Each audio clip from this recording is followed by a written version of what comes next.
Bapak Ibu penguji, uji kinerja mahasiswa PPG dalam jabatan transformasi plus Kementerian Agama Republik Indonesia IAIN Loksemawe batch 1 tahun 2025. Perkenalkan, nama saya Daniel Asadullah SPDI. Saya guru fikih di Sekolah Madrasah Ibtidaiyah Al-Khairiyah Bani Yusuf, Batu Jajar, Kabupaten Bandung Barat.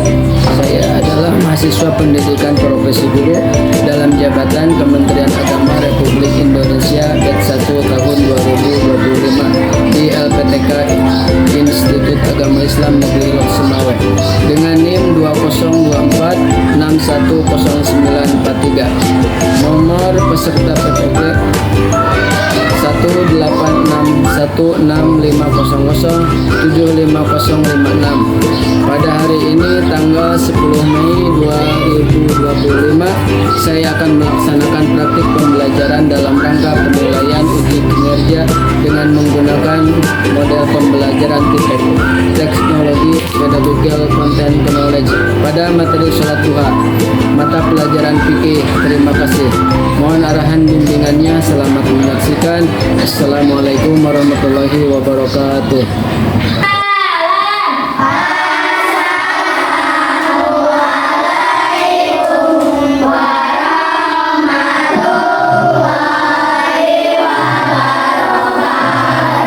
Waalaikumsalam warahmatullahi wabarakatuh. Bagaimana kabarnya anak-anak?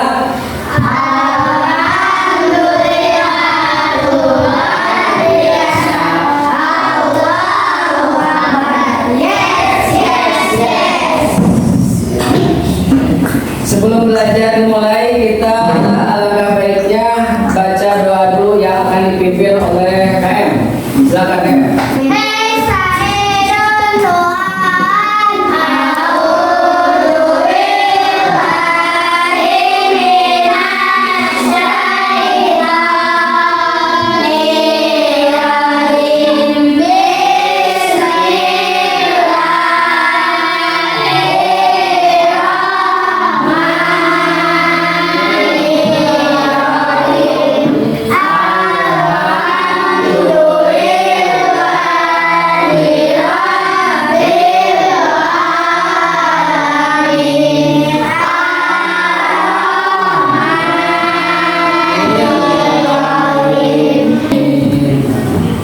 Sekarang Bapak mau cek dulu kebersihan dan berpihak. Yang ada sampah di kolong mejanya, lihat dulu. Ada nggak? Ada. Terima kasih. Rapihkan kerudung, bajunya rapihkan dulu. Belajar rapihin dulu.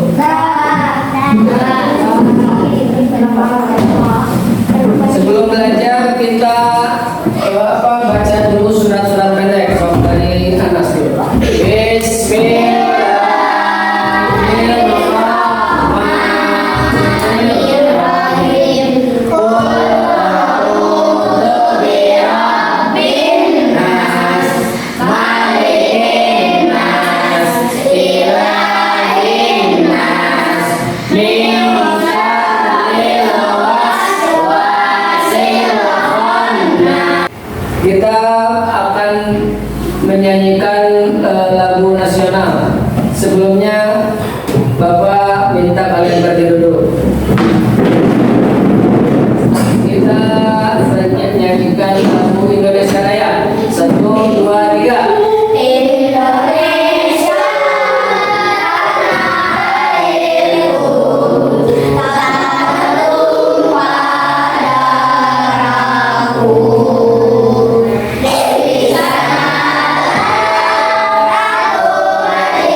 silakan duduk kembali. Bapak akan absen terlebih dahulu. Yang tidak masuk siapa? Pada kemana? Sakit? Semoga yang sakit, yang tidak dapat belajar sama kita bersama-sama, mudah-mudahan sama Allah Subhanahu wa taala diberikan kesehatan kembali. Sebelum belajar kita Bapak akan nanya dulu ya, yang pelajaran minggu kemarin ada yang masih ingat nggak? Kalau sholat Jumat tuh berapa rakaat? Kalau yang wajibnya sholat Jumat siapa? Kaum muslim laki-laki. Kalau perempuan gimana? Sholat duhur 4 rakaat ya. Kalau laki-laki suka pada sholat Jumat? Sekarang Bapak mau apa namanya tuh pembelajaran sekarang materinya tentang sholat duha. Ada yang pernah sholat duha? Sering ya? Alhamdulillah. Nah, sekarang sholat duha utamanya dan tata cara dan manfaatnya. Sebelum pembelajaran dimulai tentang sholat duha, ada yang tahu nggak niat sholat duha?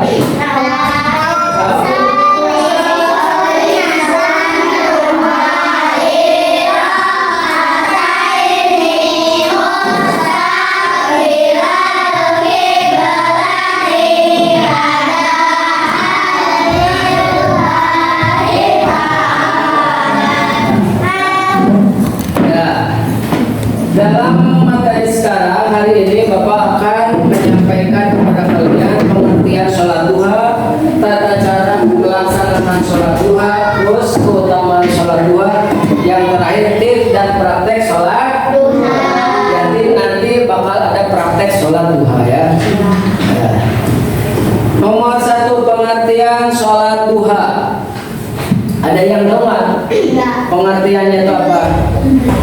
Nah, saya Bapak ini kasih tahu ya. Sholat duha berasal dari kata duha, yang berarti waktu pagi. Kalau istilahnya itu menunjuk pelaksanaan sholat duha waktu tertentu setelah matahari terbit hingga menjelang waktu zuhur. Nah, pertanyaannya, kalau sholat duha itu dilakukan jam berapa? Jam berapa?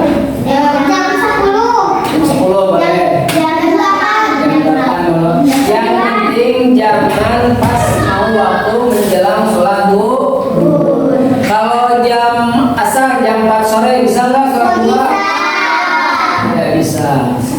Kalau jam pada maghrib bisa nggak? Tidak bisa. Harus pas apa? Waktu duha. Sekitar jam 7 jam 8 ya. Makna dalam agama sholat duha memiliki makna sebagai bentuk ibadah sunnah yang dilakukan dengan harapan meraih berkah dan memberikan rasa syukur kepada Allah atas nikmat kehidupan. Nah, jadi sholat duha itu sholat sunnah. Kalau dikerjakan mendapat pahala, kalau tidak dikerjakan tidak dosa. Tapi tidak mendapatkan pahala. Ini adalah makna dalam sholat duha. Selanjutnya, status fardu atau sunnah. Sholat duha adalah ibadah sunnah. Bahas sholat duha itu ibadah sunnah. Sunnah apa? Sunnah mu'akkad. Ada yang tahu nggak sunnah mu'akkad itu apa? Ya, sunnah yang dianjurkan oleh Rasul. Jadi ada goer mu'akkad, ada mu'akkad, ada dua. Kalau mu'akkad, sunnah mu'akkad itu sunnah yang dianjurkan. Kalau sunnah goer mu'akkad, sunnah yang tidak dianjurkan, tapi sama-sama mendapatkan Selanjutnya, ada yang tahu nggak sholat duha berapa rakaat? Maksimalnya berapa rakaat? Apa? 12. Maksimalnya itu 12. Tapi di dua salam, kayak 2 rakaat, 1 salam, 2 rakaat, 1 salam, 12 rakaat maksimalnya. Minimalnya berapa rakaat? 2 rakaat ya. Keutamaan sholat duha. Nomor 2, keutamaan sholat duha. Hadis yang menceritakan keutamaan, hadis yang menjelaskan tentang keutamaan sholat duha, menunjukkan manfaatnya seperti pengampunan dosa dan pahala yang berlimpah bagi yang melaksanakan dengan ikhlas. Jadi kalau kita mau diampuni dosa kita, harus sholat duha. Dan keutamaannya itu apa? Dilapangkan rezeki. Pendapat para sahabat Nabi SAW memberikan pandangan dan praktik terkait sholat duha yang menegaskan pentingnya ibadah ini dalam rangka mendekatkan diri kepada Allah. Kalau kita sering melakukan sholat duha, maka apa? Ibadah kita, ketakwaan kita tuh akan naik bertambah, keimanan kita bakal bertambah. Dibandingkan orang yang tidak melakukan sholat duha, keimanan itu apa? Tipis. Sekarang hubungan dengan Allah. Sholat duha berfungsi sebagai sarana untuk memperkuat hubungan spiritual antara hamba dan Allah, mengingatkan pelaku akan kasih sayang dan rahmatnya. Jadi hubungan kita dengan Allah bakal apa? Bakal baik. Kecuali kalau kita tidak pernah sholat duha, maka kita bakal jauh dari Allah. Yang selanjutnya meningkatkan keimanan. Melaksanakan sholat duha secara rutin dapat meningkatkan keimanan, memupuk disiplin spiritual dan memberikan ketenangan batin dalam menjalani kehidupan sehari-hari. Tuh, kalau kita mau keimanan kita tinggi, keimanan kita mau bertambah, makanya harus diperbanyak sholat duha. Kalau kita sholat duha, bakal keimanan kita bakal bertambah. Tata cara melaksanakan sholat duha. Nah, udah pada tahu tata cara melaksanakan sholat duha? Coba lagi-lagi terlebih dahulu niat sholat duha.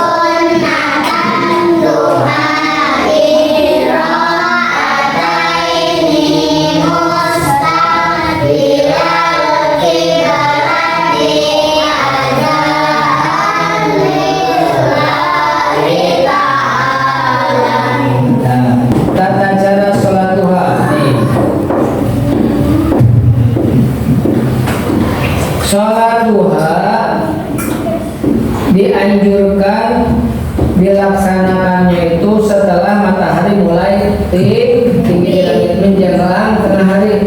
Jadi pas waktu subuh mah jangan dulu sholat duha. Jangan dulu sholat duha, nanti kalau udah matahari waktu waktu subuh udah habis, terbitlah waktu duha sekitar jam 7. Rentang waktu memberikan fleksibilitas bagi umat muslim untuk melaksanakan sesuai kesibukan. Kalau kita sibuk jam 7 dan belum masuk, nggak apa-apa, pas waktu istirahat sekitar jam 10 atau setengah 9 baru saja jam 8. Yang dianjurkannya waktu duha itu menunjukkan penghargaan terhadap waktu dan keberkahan.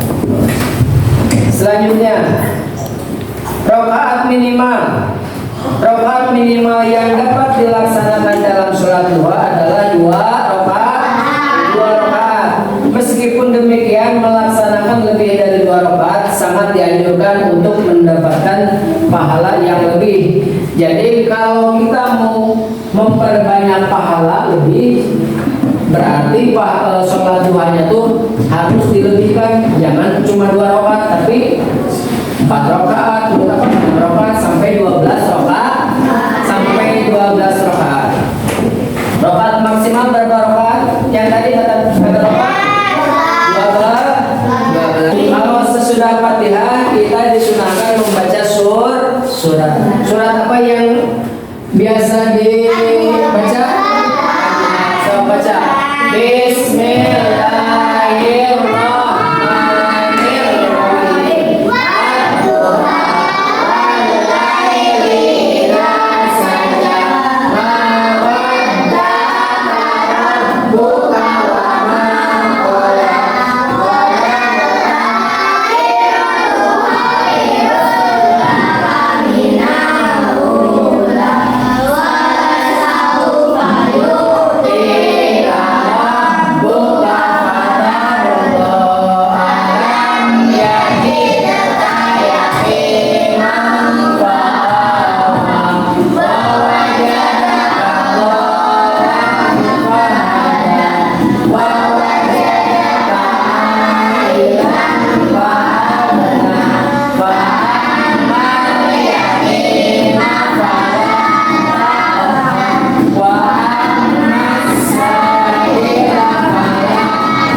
Selanjutnya, tips dan praktik sholat duha. Niat yang benar tadi ya udah. Terus persiapan secara kehidupan untuk melaksanakan sholat duha dengan baik. Kalau kita misalnya sakit, tidak bisa melaksanakan sholat duha, apakah kita berdosa? Tidak. Kalau kita sehat, tubuh kita sehat, sebaiknya melaksanakan sholat duha.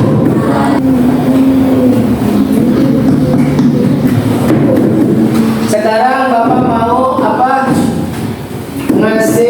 bikin tugas kelompok. Kalian bikin kelompok jadi 4 kelompok, yang ini ke belakang, atau jadi depan. Kita bikin kelompok ya. Tuliskan nama kelompok ini 1, 2, 3, 4 ya. Nama kelompok siapa? Nama kelompoknya 1, 2, 3, 4. Anggotanya tulis siapa aja. Anggota kelompoknya ditulis siapa aja nama-namanya.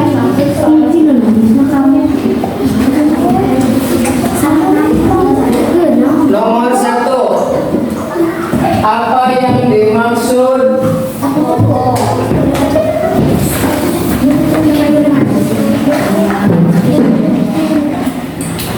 Apa yang dimaksud dengan sholat duha?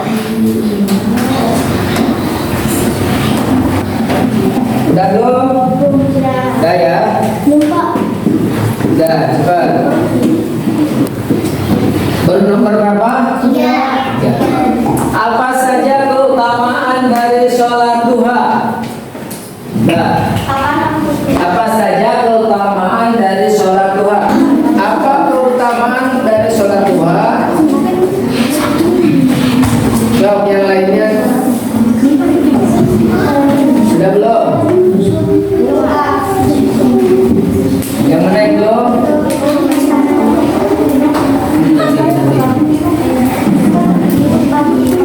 Sudah?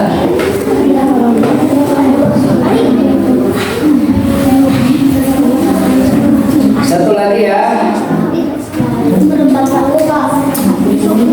Nomor 4, apa saja keutamaan dari sholat duha? Diskusikan sob. Kalian kelompok. Nanti dipresentasikan di depan ya.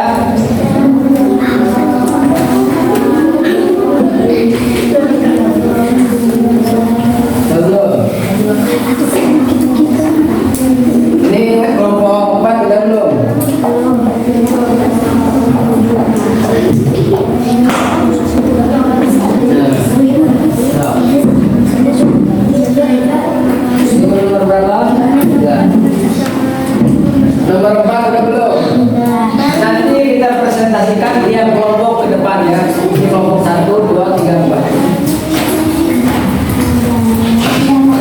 Siapa yang belum? Nomor 1. Wah, kasih tahu yang lain. Kasih tahu.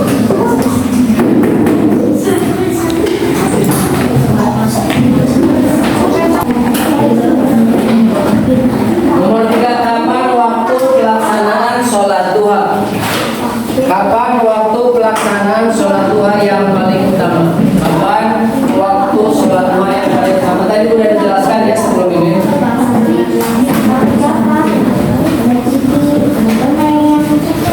Ini apa?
Nomor 2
Dua.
Hai.